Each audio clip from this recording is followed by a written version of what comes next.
Welcome to Venture with Joe and Cody, where we take a deep dive into the minds of leaders and innovators making a real impact today. I'm Joe. And I'm Cody.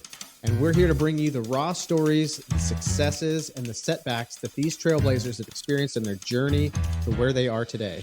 Every week, we sit down with a new guest who's ready to share their insight and advice on business, entrepreneurship, and making a difference in their community. From local community members to industry experts, you're going to get the unfiltered truth behind their success. So whether you're an aspiring entrepreneur, a seasoned professional, or just curious about the business world, join us for a journey of learning and inspiration. So let's grab a drink, settle in, and let's get started. This is Venture with Joe and Cody.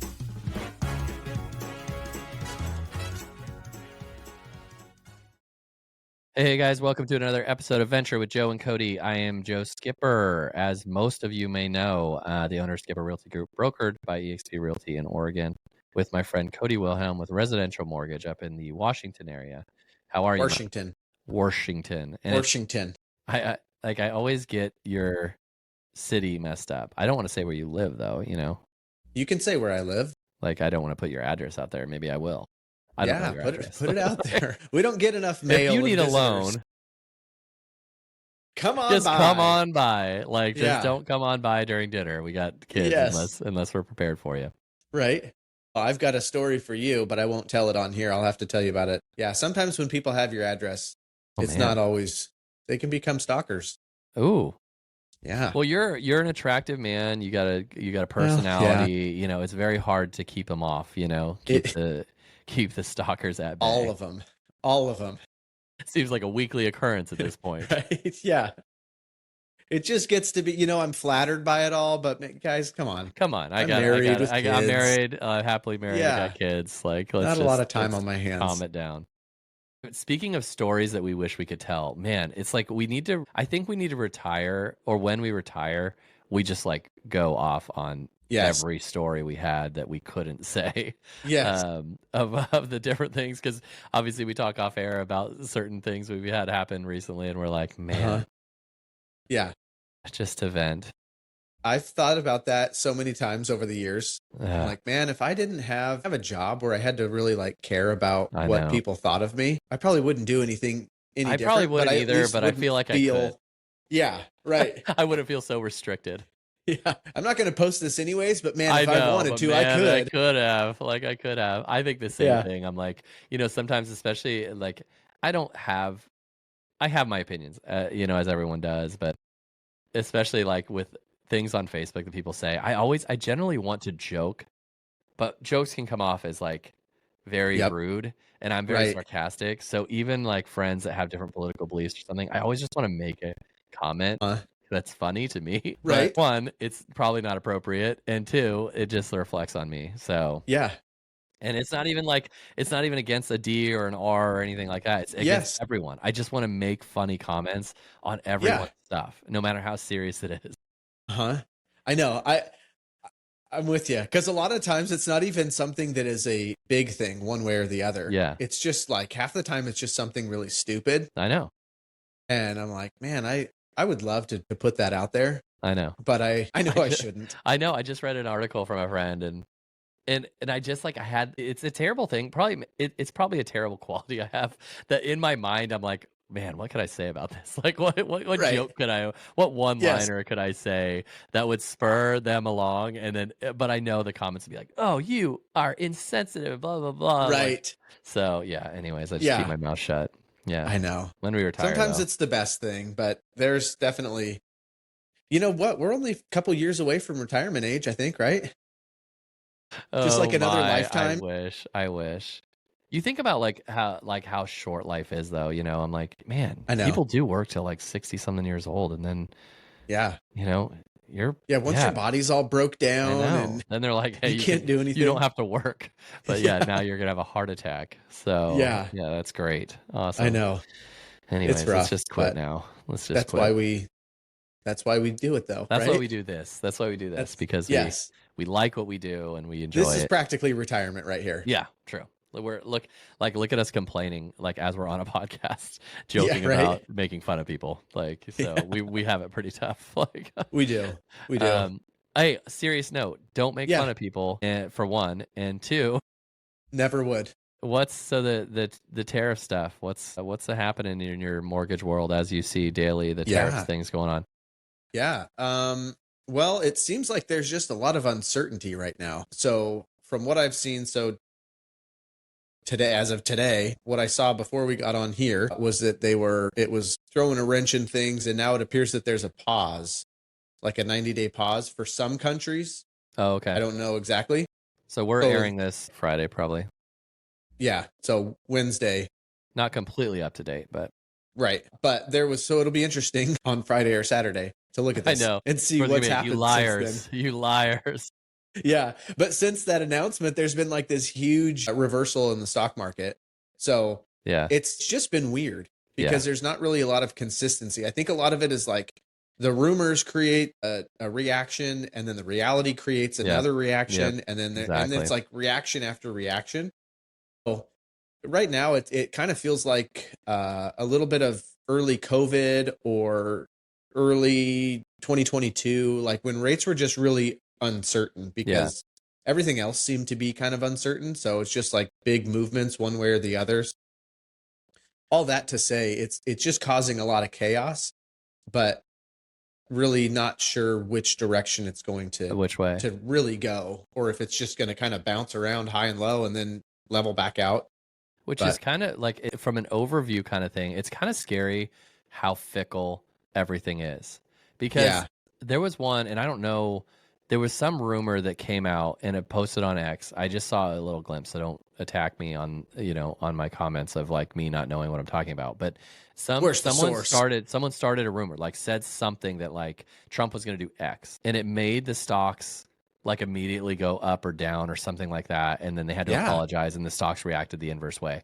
I'm like, that's crazy. Yeah. I don't know a better economy than America.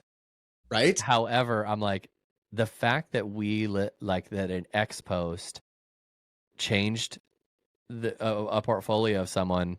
Yeah. By what? Hundreds, thousands, millions of dollars, depending on how much they had in it.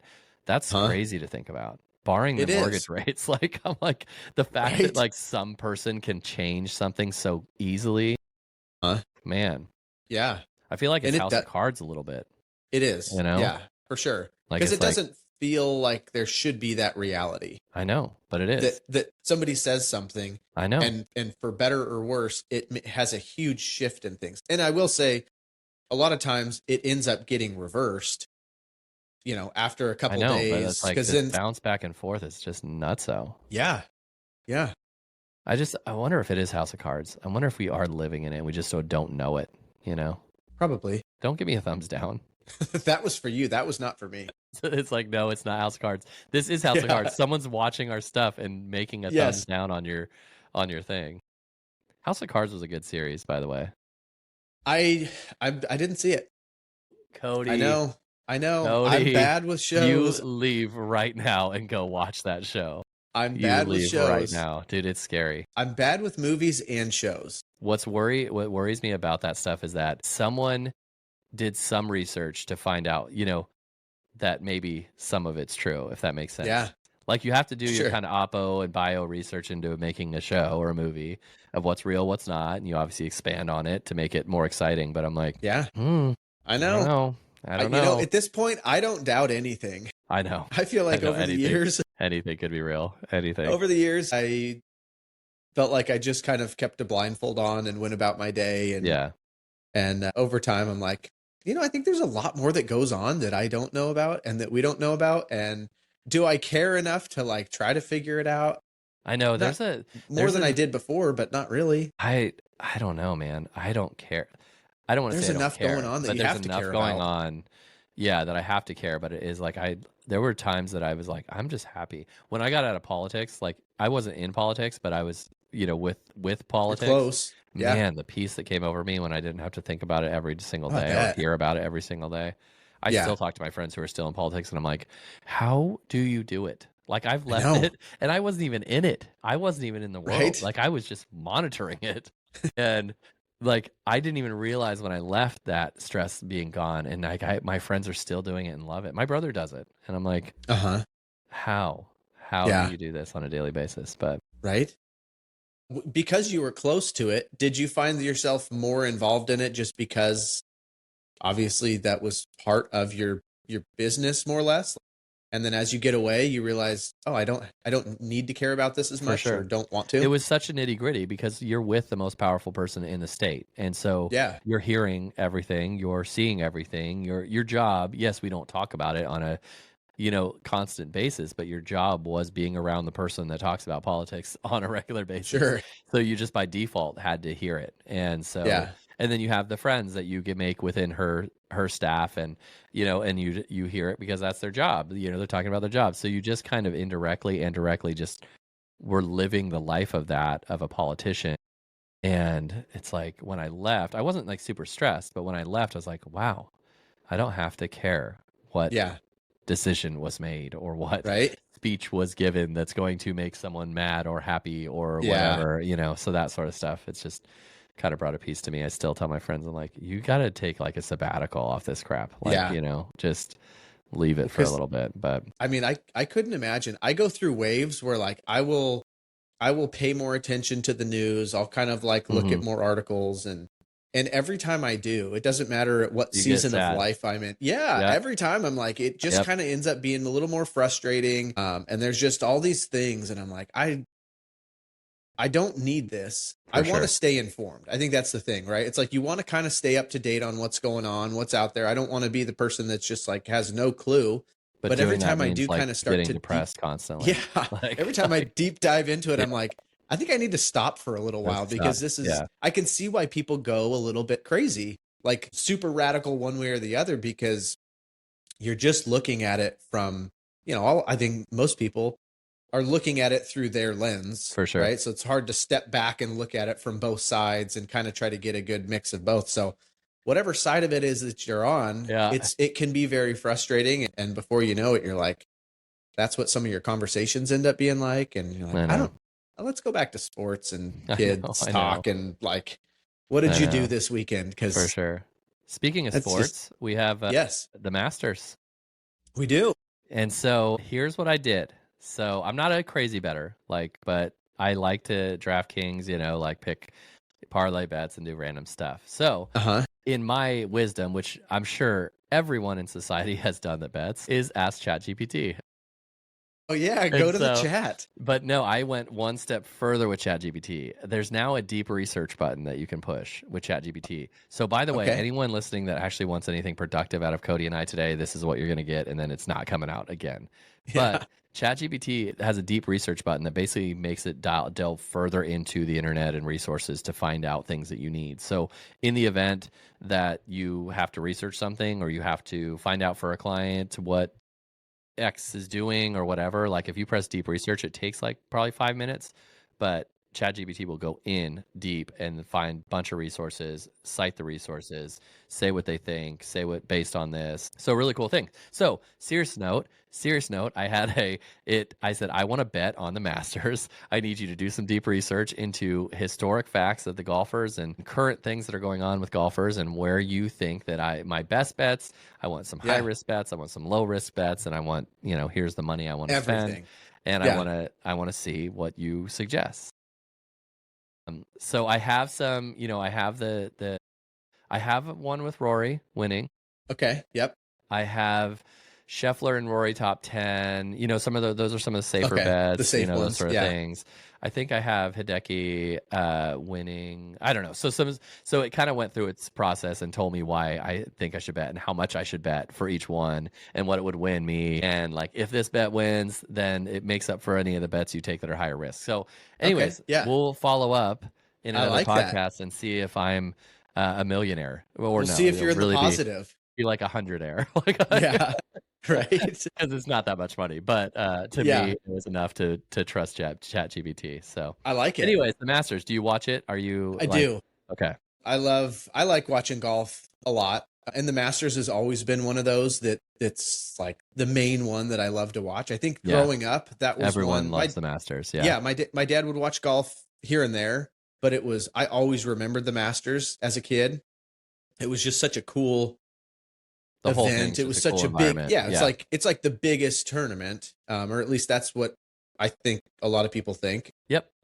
And so it's just fun. Like I remember, I don't know when I've missed a Masters. Really? Yeah. I think I just, not all 4 rounds or anything, but like at least watching and then trying to watch as much as I can on Sunday. I know. I'm trying to get into it. Like at my office, I have a TV and I just like having it in the background, like just kind of on Thursday, Friday, you know, just kind of seeing what goes on. The problem with some of those things is I hate it, is that if you monitor stuff on your phone, you know what's happened. But I want to watch it like live, more or less, you know, and so they're broadcasting. It just makes me so mad. Like in the beginning, it's normally the beginning days because it's like, you know, whatever they do, and no one really follows that. But I'm like, oh, I didn't want to know that they were cut, or I didn't want to know that they, you know, are in the lead or whatever. But anyways, I have it on the background, and I was a huge Tiger Woods fan. Like I watched golf a ton with Tiger Woods. When he left and Live kind of happened, I kind of backed off a little bit. I think some of the star players kind of leaving hurt that for me. Yeah. But Rory McIlroy, like I like a lot. My son's not named after him, but has the same name. Same name. Yeah, you got to pull for him. So yes, do you have anyone that you're going for? Well, I've got a group of friends that we do a Masters pool thing. And I want to say there's like 9 of us, maybe something like that. So each of us gets to pick 4 golfers. Okay. So it goes in kind of a draft order. So you can't overlap. Yeah. So it's to win and or just cumulative best score with all of your players. Okay. So it's kind of fun. So I got Bryson DeChambeau and Hideki and Robert McIntyre and Wyndham Clark. Okay. Those are pretty good. Those are my guys I'm rooting for this week. Those are pretty good. Yeah. It's kind of fun. Yeah, I heard there's a lot of hype behind Rory. Yeah, just because this would complete his Grand Slam. So, but that was last year too. There's a lot of hype, you know. So hopefully, ChatGPT told me that he's doing well this season. So he's one of the favorites. I think Scotty Scheffler is like the top favorite, and then I think Rory was in second or third, which is insane. He's been playing good. He's won 2 tournaments this year already. 2 Masters. Scheffler, or did he? Yeah. I think he won last year, and then I think it was Hideki that won it the year before. Oh, okay. That guy then is completely dominated in golf. Dude, he's good. Completely dominated. He's super really humble good. And guy. his swing, I think, makes everybody, the average golfer, feel like maybe they have a chance. Well, some of those golfers, like even their physique, you're like, man, I could be a golfer. Yeah. Right. I could be a pro golfer if I just dedicate my life to this. Yeah, which is funny because golf is such a, you know, I told you last week, I need to quit golf or get lessons because I'm terrible at Pinehurst. But yeah, that's all right. It makes me like seeing those guys. I'm like, how does 140-pound dude rip it 310 yards regularly? Yeah. Like there's something, obviously it's physics, and it's like, it is. I'm not using physics to my advantage because I've got a lot more weight on him and I can put a lot more power behind my shot, and I don't. Yeah. And so they're using their whole body and we're using our arms. Yep. And I hit it. So like I was like, my nephew was there and my brother was there, and they're like making fun of me every time. Even if I hit it straight, I was like 25 yards behind them, 25. Like, I'm my dad. Like, and it's all because my form is so terrible. I'm sure it's like I'm not doing something. Like, I think you're right. I think I'm upper body and nothing is part of my legs. And so, anyways, which means I need to get new clubs. Well, that fixes everything. It's either the club or the ball or the glove or the shoes. The technology has changed, and I've been trying to tell Christina this, is technology's changed. To my benefit, I have had those clubs since I graduated college. So those are 15, 16-year-old clubs. Don't give me the thumbs down again. They're 15. Those are old clubs. Yeah. Those are like basically woods. Those are classics, you know? Right. Like, and so I feel like I need it. Well, I don't know if this is going to help you or hurt you in that journey, but I got new clubs a handful of years ago. Okay. And I thought, because my clubs were old garage sale clubs. They were like Wilson. Yeah. They worked great for me, but I got to this point where I was getting into golf enough where I thought this is my next step to like put me up to kind of the pro status. So I got all new irons, couple new woods, and I went out and played, and it was probably one of the worst rounds of golf that I have played. But you have to break them in. You know, you have to break them in. You have to do some rounds. You got to get some rounds under your belt. It took me a lot of rounds, and now I expect to just go out and dominate with new clubs. Yeah. I don't know if I'm just used to everything or if I've just kind of like plateaued, but it did get a little bit better. But I don't know if that has anything to do with my clubs or if that's just playing more golf over the last 3 or 4 years since I've had them. But did you get fitted? It is fun. I did. And what brand? I went with TaylorMade. Yep, the Sim Max, I think is what they are. Now that I'm getting into all this stuff, the golf stuff, on TikTok, it's like all these guys are like, what does your club choice, like, what does your brand say about you? And so I'm like, that's how I'm doing my research into the clubs that I want to get. Right. One that I've never played them before. I'm definitely not a great golfer by any means or know a lot about it, but I've never heard anybody say anything bad about Ping. Yes. I've had a lot of people actually really like Ping. It's funny you and then say also that, Mizuno. Yeah, Mizuno is another one, and it's a weird name. Starts with an S. Strixon. Strixon. Yeah, like they I don't know how you pronounce it. One of the reviews said they're actually like really good clubs. I have Cleveland, and I went in never thinking Cleveland would be a thing for me because I was the first time I got fitted. I was like, oh, I'm getting like TaylorMade or Titleist. Yeah, I want to get that's what I'm getting. Who are the big guys playing? I want to play those. I kept going back to Cleveland, like I was hitting them better at the fitting than any other club by far. Really. And so, but I like the idea of Ping.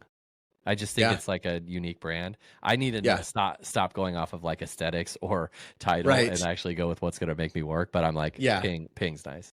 Yeah. See, when I did mine, I didn't have a choice between, it was just a TaylorMade. Oh, it was a TaylorMade place. Guy at a golf course. So I only had the choice between the TaylorMade options and I just went with that. Not that I would have changed anything, but I think it would have been fun to compare, for sure, 3 or 4 different brands with each other and see how they fit and feel.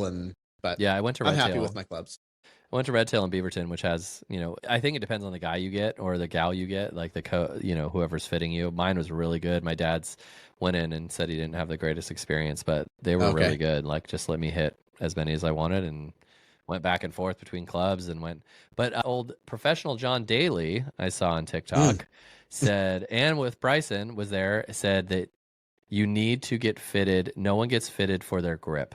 And he's like, the grip is what you need to get fitted for before the club. And he said, interesting. Majority of people would be better golfers if they had a thicker grip on their club. I was like, that's really interesting. So so I haven't looked into getting fitted for grips while the club, but he did say a thicker. I didn't even know there was a thing of a thicker grip. I knew putters had, the thick grips if you wanted them. But he's like, golfers would be better if they had thicker grips. So, I know Bryson does that, like thick. It's almost like a putter grip on all of his. He's like, everything. A thicker grip is going to help you play better golf. So weird.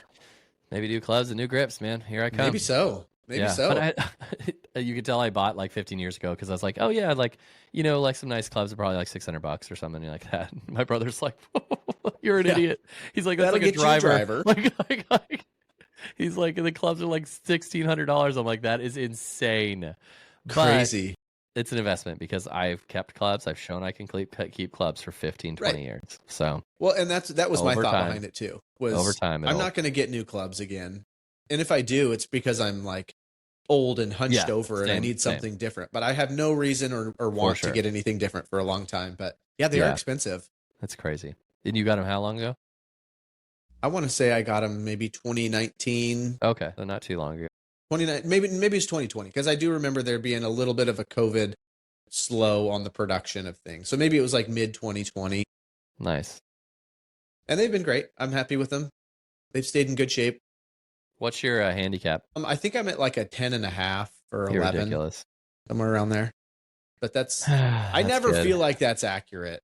I really don't. I would agree with you in that because I think mine is technically a 17 or something like that, like basically bogey golf. And I'm like, I rarely play bogey golf. I don't know where you're getting these numbers. Like, right. Well, and like that's kind of how I double feel. Bogey golf. Yeah.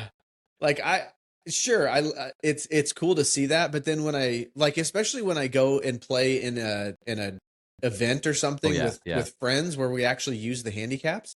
And then I realize I'm not an 82 consistent type of golfer. Yeah. Like, I'm more of like sure, I can have some low 80s, but I'm like a 85, 86, 87 is probably more where my norm is. And so it's like, man, I got to shoot an 82 just to be even here. Yeah. And then you play against somebody that's like a 22, you're like, I can't beat you. Yeah, There's no way. You had 2 strokes on every hole. It is interesting how it does that, because it doesn't seem like it's just based on like your average as you keep going, because it always seems like it's like, well, I'm not adjusting any, and I just hit a terrible round, right? And it's not changing my score, and it needs to, or my handicap, and it needs to do that. Yeah. Oh yeah. Well, that's my next adventure. I just hinted at it for Father's Day, but I don't think Christina knows how much they cost. She's like, oh yeah, I'll get you clubs for Father's Day. There can't be that bad. $200 maybe. Right. Yeah, we'll start with 1 club this year, and next year I got a pitching wedge this year, and I'm gonna work my way up to a full set. Yeah. You know what's not expensive is the food at the Masters. Have you seen the menu of that? I've heard it's like it's like old school. $2 to $4 sandwiches. Love it. Yeah. That's the way to go. They had you can't have phones there. You gotta leave them in your car, I think. Yeah. Yeah. Or someone said to leave them in your car, because it's like if you get caught with them, you're just booted. I love which it. I kind of appreciate that. Yeah, me too.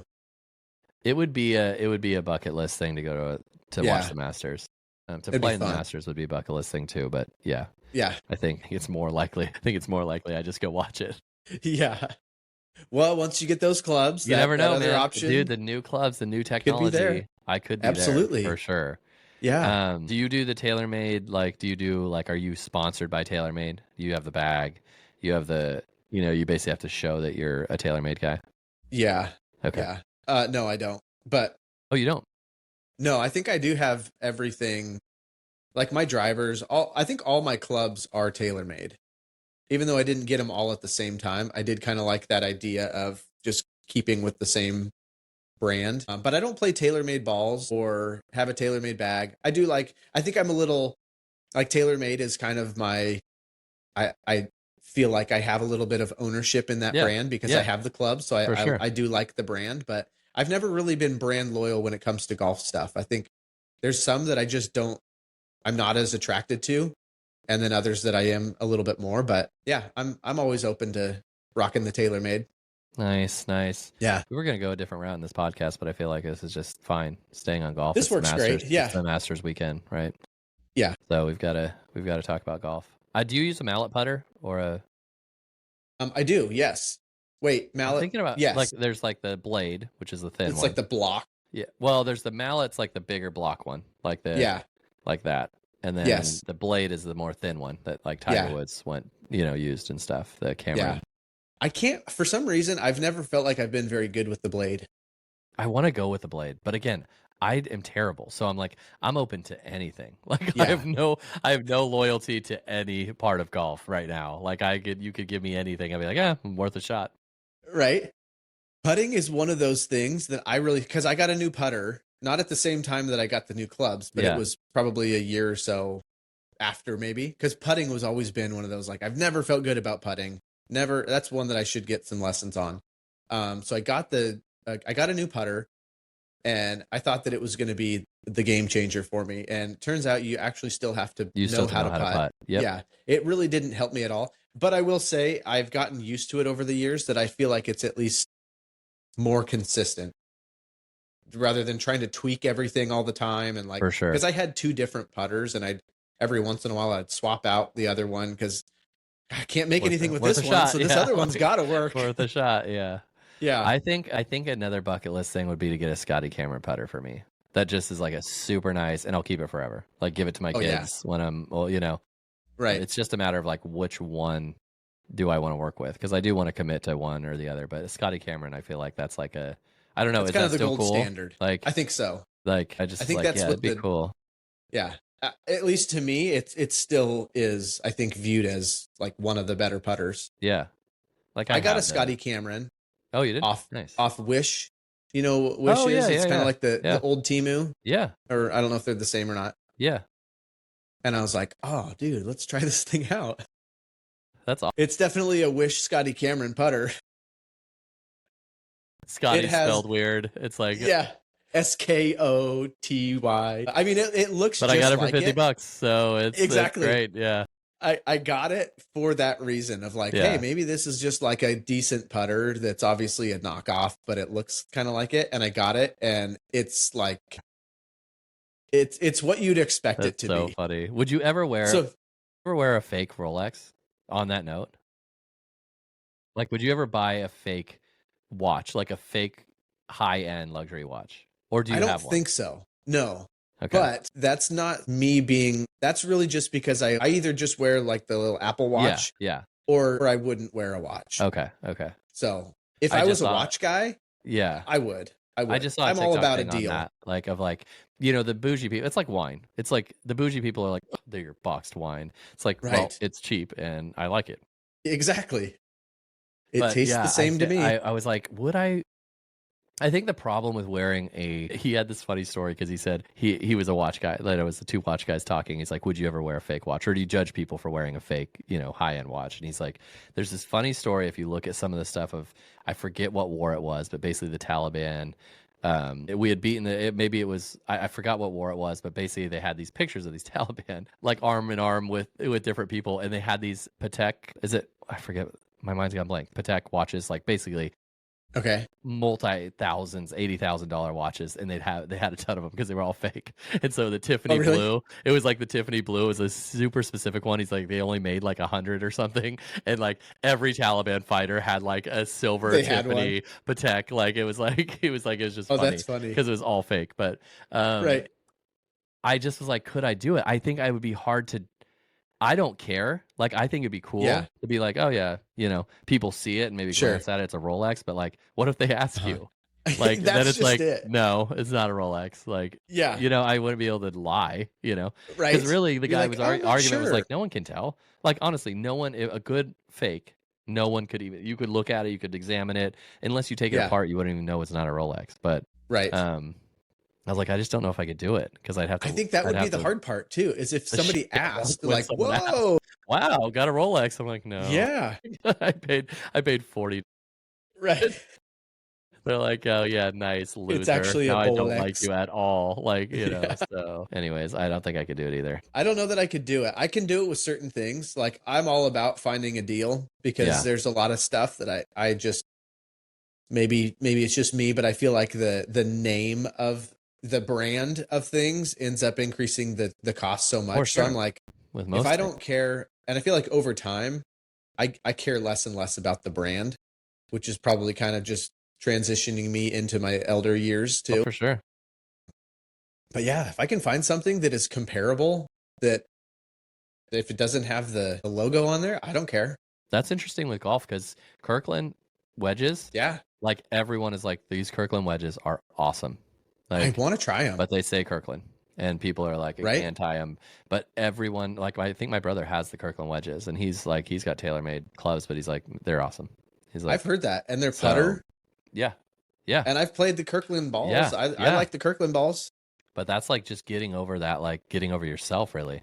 It's like people could tell you till they're blue in the face that Kirkland's better, and they're like, oh, it's Kirkland. I'll go pay twice as much for a Cleveland, like wedges, exactly. Like perfect. We can both hit our balls in the trees. Yeah, exactly. We can both try to hit out of the sand twice. Yeah, but yeah, it's crazy. But what was I just gonna say about that? The brand, can't remember. Anyways, yeah, I'm curious to see if Kirkland's going to come out with like a full set because I saw their wedges a little bit ago. Not be where we are, but it is. I do think that one of the reviews was reviewing Kirkland clubs, like the full set. So I think they might be in America somewhere, but they're not where we shop at Costco. But he was reviewing them. He's like, they're good clubs. What it said about you, he's like, you're probably a cool guy, but you're probably a bad golfer. But you're probably, like basically, you're reasonable. You want something cheap. You don't care about the brand, but you're also like, you're playing Kirkland clubs, like you're playing Costco brand clubs. So yes, I don't know if I could get over doing that for all of my irons, but I could see myself doing, the wedges. Yeah.